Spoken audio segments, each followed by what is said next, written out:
President Guy Molinari this past October.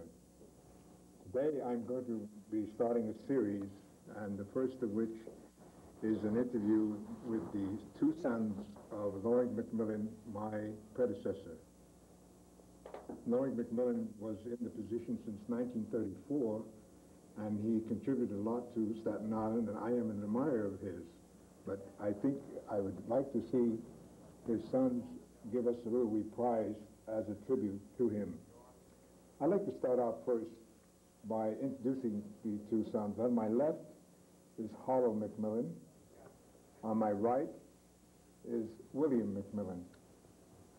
Harlow, you wrote an article in the recent Historian on your father. Could you elaborate or give us a summary of what that article was about? Yeah, what I did was to talk mostly about his early years and what he did to begin the Historical Society. Of course, I also told of his early interest in history. He was born in 1906 and grew up on Staten Island. His father was a teacher, like I am. His mother was a teacher also. I think they met that way. And he had an early interest in history and collecting things, going back to a very young age. He always wanted to find out what made things tick. When he went to high school at Curtis and graduated with honors in 1924, went to college, and he came back to Staten Island from college and met Eleanor Marie Smith, my mother, married her, and started in on his interest in Staten Island. I think one of the first things he did was to go around Staten Island making some sketches, which Bill has brought some examples of, which you might like to take a look at. Will you show those to us, Bill, and describe them? Actually, this sketch here is one that he did in 1929 of the Vanderbilt house, which is now is long gone. It was torn down in the around 1930, but it's where the Paramount Theater now stands in Stapleton. But this building is what he sort of credited as his start for collecting pieces of buildings. Since they were going to rip it down, he asked them if he could take parts of the building out, and which they granted, and he did, which was things like hardware, locks, hinges, molding parts, and a lot of these pieces are the parts that have formed the nucleus of a lot of the collections at the Staten Island Historical Society now, which we have at Richmond Town Restoration. He did some other sketches too? Yeah, these are just a sampling of some of them that he did do.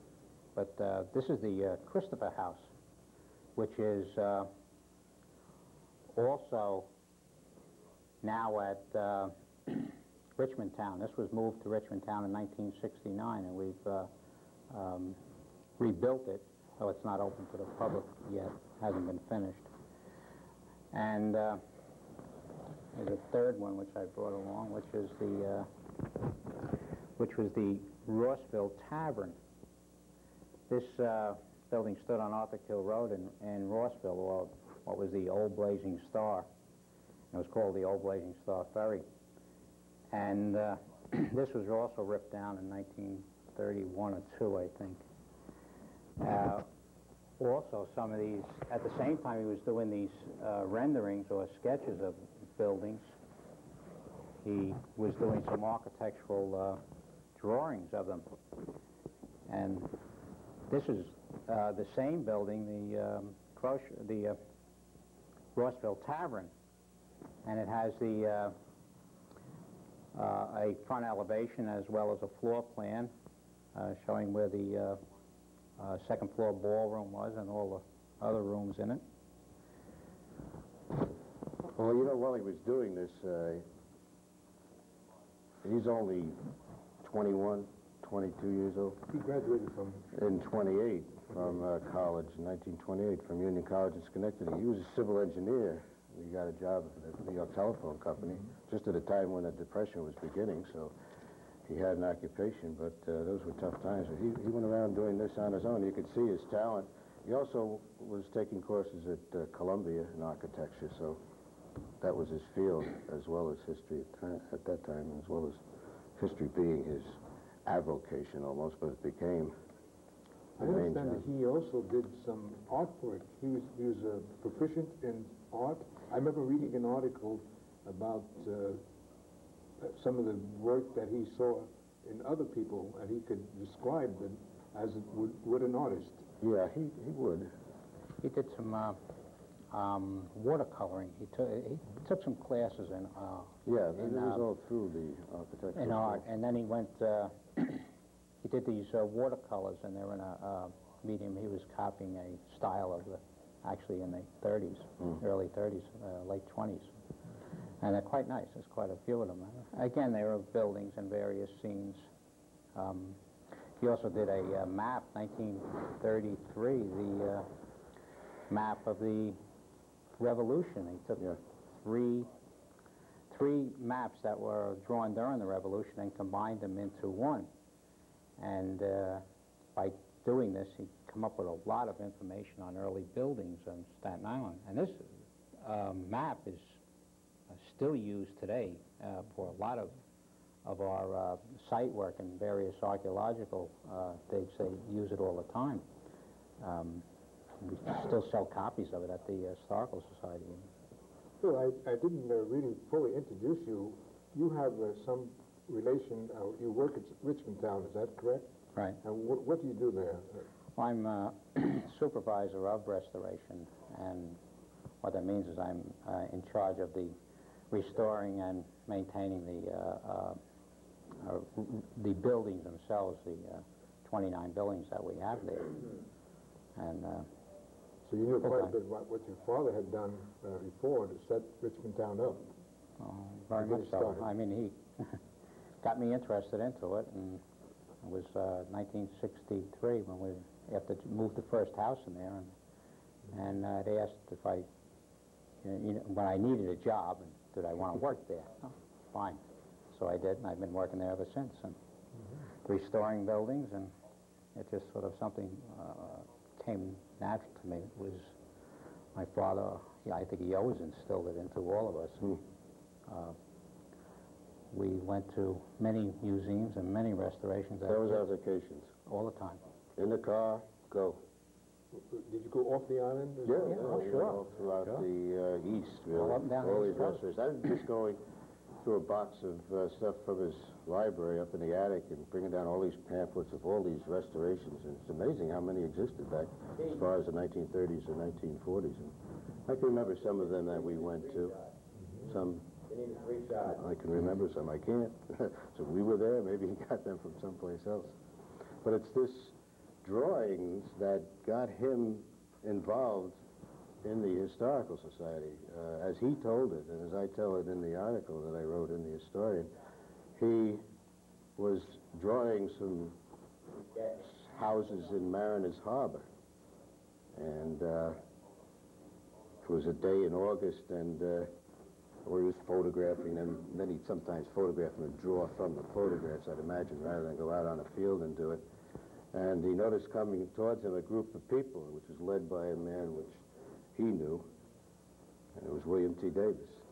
And of course, Davis was a naturalist, but also, much like my father, a historian, president of the Historical Society at the time, and someone who was in the process at that time, I guess when he met him, of having written that 4-volume history of Staten Island together with Charles Lang, which was the last big history written.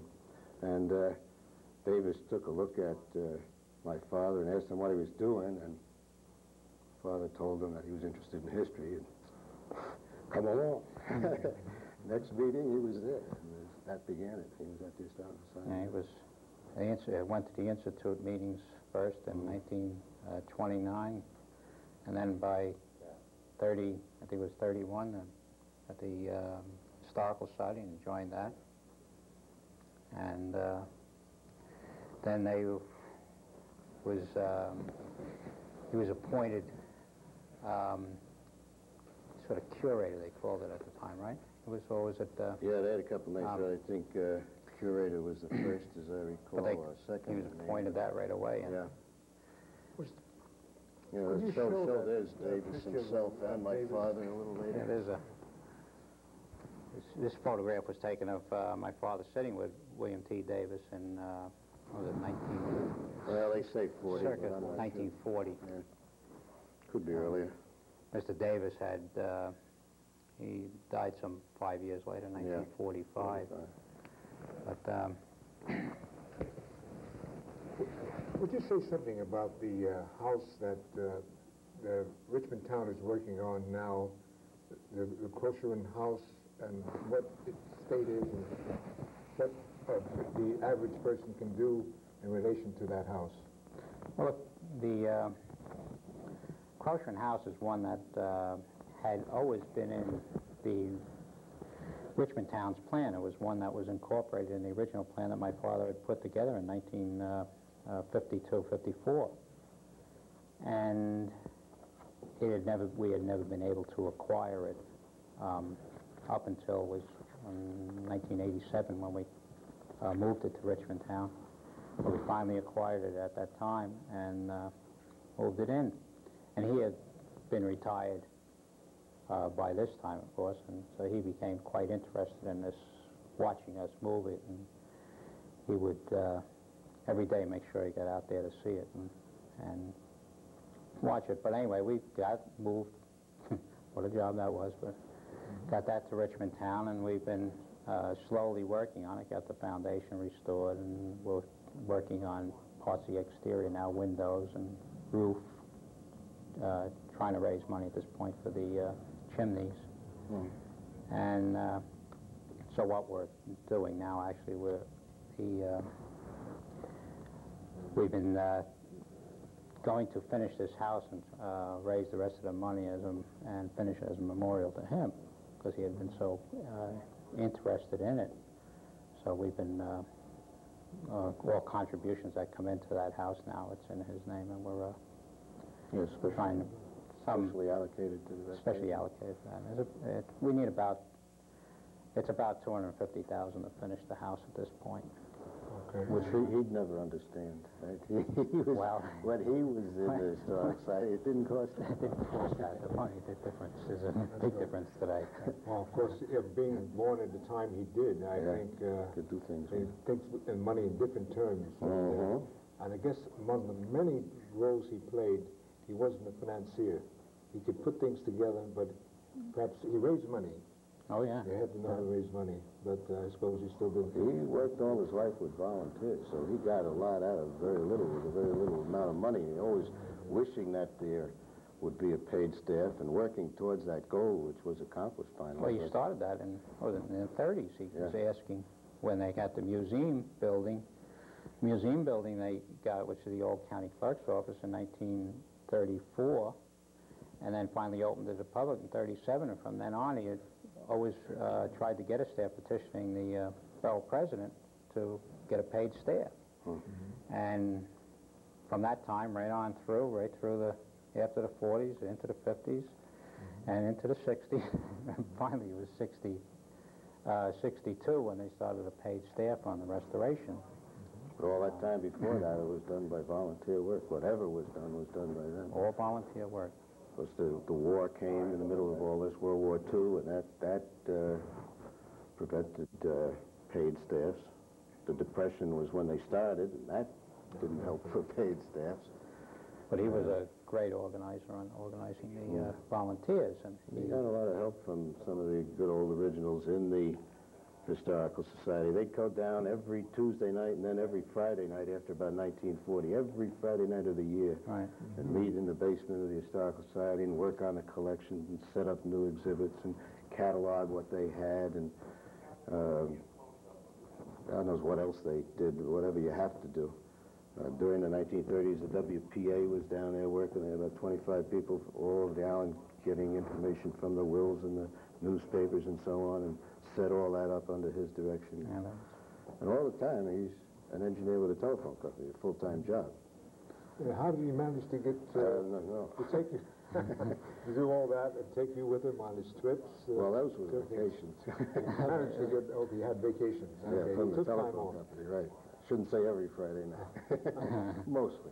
awesome. He, in the course of his work, he managed to meet a number of people. One of the people that we were talking about earlier was Robert Moses. Did he ever give you any impression of what Robert Moses was like? Did you ever see him yourself? I did see him once, but I never really met him. I don't know if he ever said much about it, the impression on him. The only thing he ever really said was when he finally got, because he was after Robert Moses from 1946 on about the Richmond town of getting that formed, and finally when Moses did go ahead with this, the one thing that he asked was who was going to pay for this, and, you know, for the running of this, and I says, oh, we will. And so, you know, that was Moses' way of doing it. I mean, he'd get the land, he'd get the buildings, and get the city owned all the property and so forth, and how would it operate? And the Historical Society would operate it, which the Historical Society does operate it now through a contract with the city of New York. I think Moses probably respected him because my father kept on going after him. He said no quite a few times before he said yes. And that's the type of thing that Moses, I guess, would know and him would like that person. Yeah, there was one thing about the former Richmond Parkway was one of the things is the way he had Moses had drawn it across the island. It was going right through part of Richmond town, and through the old fort and some of the other things, and they got him to change it so the way the thing goes, got a loop around the mill sites and stuff. And of course, it won't be built now, but it was the way it was laid out. It went around some of it, which he got him to do. Change that. That was a difficult thing, because I understand when Moses wanted to put a road somewhere, he put it... He drew a line across a map. Yeah, but your father was able to contend with it. Eminent domain. Yeah. Your father's a very strong-willed person, then he could work with men who were also strong-willed, and of course... Well, it made sense, too. Yeah. There was an historic site. Yeah. And Moses, you know, parks, he appreciated that, too. Oh, he knew the benefit of it, so he... went along with it. Did you have some pictures of your father, too, that, I don't know if you showed them or not. I think some people have, a lot of people remember him, but... In his later years? Yeah, this is a photo in his later years, which was taken, I guess this was in 88 or 89, 89 I guess this photo was taken. And showing him sitting on the front porch of the house. And this one here was one working in his library at home. He had a huge library of books and Staten Island history, trades, and well, Harlow's been working with him now quite a bit. Who knows what's not there? Well, what he did after the Historical Society is not stop history at all. He formed and edited and wrote and did everything on a publication that he put out quarterly called the Chronicles of Staten Island.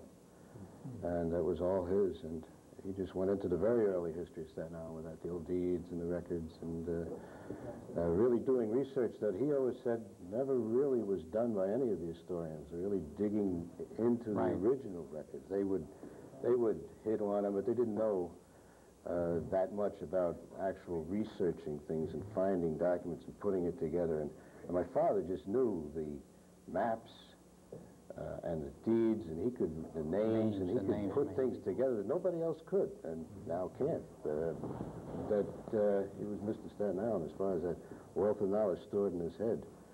come up with a question, he'd have an answer. And if it wasn't right, I don't know if anybody around could refute it, even if it wasn't. Because he was doing that research right until the day he died.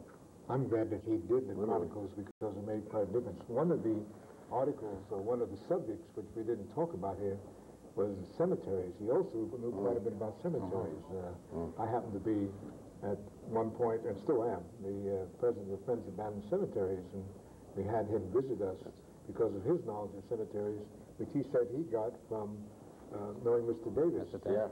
So a continuity there. And one of the articles that he did write on was the cemeteries, the old cemeteries and stones of Staten Island. So he had a really complete grasp of Staten Island. I think he'd be admired for that and be very much missed. I don't think there's anyone else. One of the things that he always said was the legwork. They didn't advertise on a TV which didn't exist or something like that. They went out. He said the way they got the original collections was go knock at a house. He and Howard Hill and a few others that were the early guys in the Historic Society would go out on a Saturday. They go around, they see an old house, they go up to it, knock on the door. You got anything? And, that's how they started to build up a collection. So also with, I remember visiting the little old graveyards and going around. We used to drive around and we'd go to visit them and all over the island. Take walking tours of houses and many different houses. places, different areas, just to get the knowledge and to find out. But in the early days, that's how they got their history, right from the sources. And, it's too bad that they didn't have today's electronic things where they could record it on tape and everything that they did, because it was stored in the mind. We did record a lot of it in photographs. Yeah. I mean, he would always take photograph after photograph. There are literally thousands of photographs of early Staten Island buildings that he took starting back in the 20s. I mean, besides this artwork, I mean, he just, every old building he photographed. And it's a fabulous collection of them because many of them are gone or altered beyond, recognition, some of them. And he would also record these outings. You would see photographs of them collecting or taking something out of a house, a big cupboard. I remember one of the cupboard has been in the, used to be in the Borlisa house, but them all carrying it out of a house. Another one of them bringing a millstone on a trailer that they made from an old Model T frame or something. Yeah, I remember that. We used to go out on those too as kids. And we'd go, they'd go on trips just to down the shore of Staten Island and wander around and found anything from Indian stuff too, the colonial stuff, Right. But that's, archaeology became part of it. I used to love that when I was a kid. We dug around our house, little pits, and found things, because we lived in an 1818 house. And I did some of that work around Richmond Town, so that was another phase of the historical work. Would you be able to describe how he came to find the house that he lived in and what he did?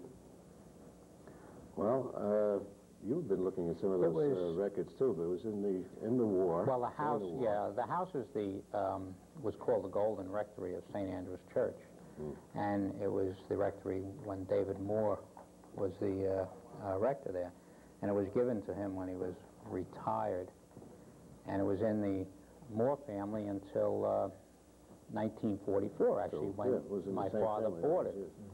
And it was going to be, it was in bad shape. It was vacant for quite a while and probably would have been demolished, but my father bought it and restored it.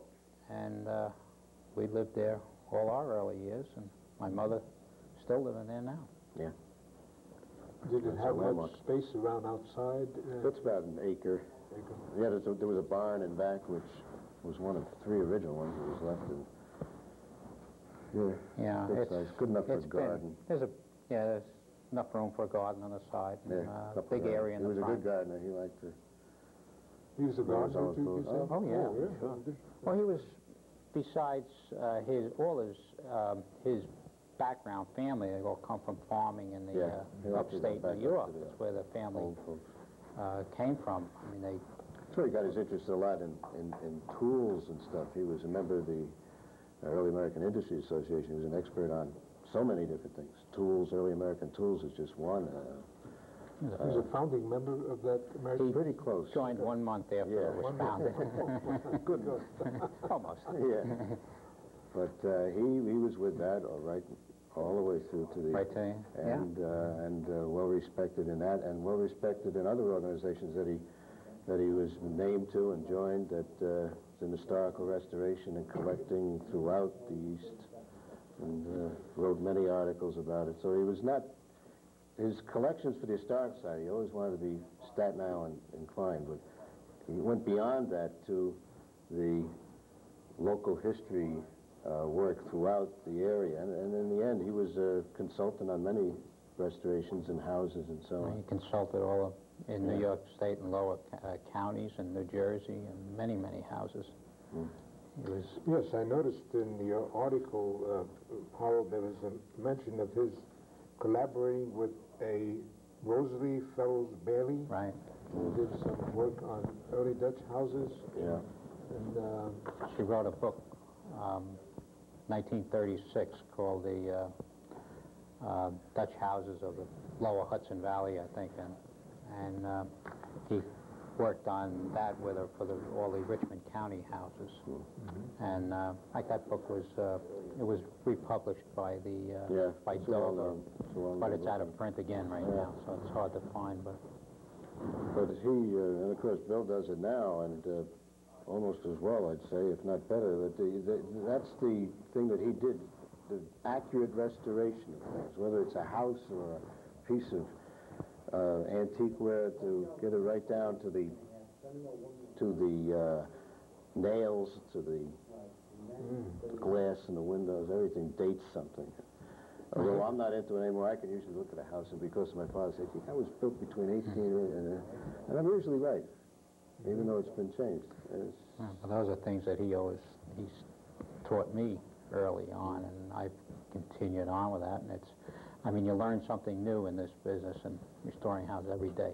I mean, it never stops, and you know, it's amazing how you can just date things. And he always would he started that way back in the 20s when these drawings, a lot of these drawings that he did are parts of houses, framework, analyzing a frame, how it was built, joints to a house. A collection of books on that stuff, and he could have written them himself. Better. Really. I'm glad you're arranging his library. Trying to figure out what's there and catalog. His library consisted of it's an eclectic lot, but basically what's in the library is what's in an historical society collection, anywhere from the architecture of houses to the techniques of various industries and arts of the past. Any of those things are important.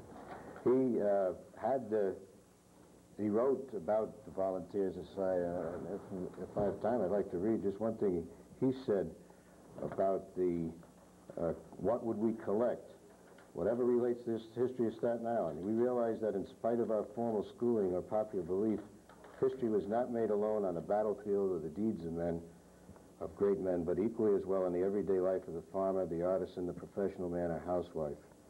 What of the plow and the hammer and the saw, the spinning wheel, or the 1,001 objects that made possible the lives of our forefathers? Did not these make history as well as the sword and the rifle? You can read the history books. I'm a history teacher. I teach all that every day. But you don't get down to the nitty-gritty that my father... Thanks very much.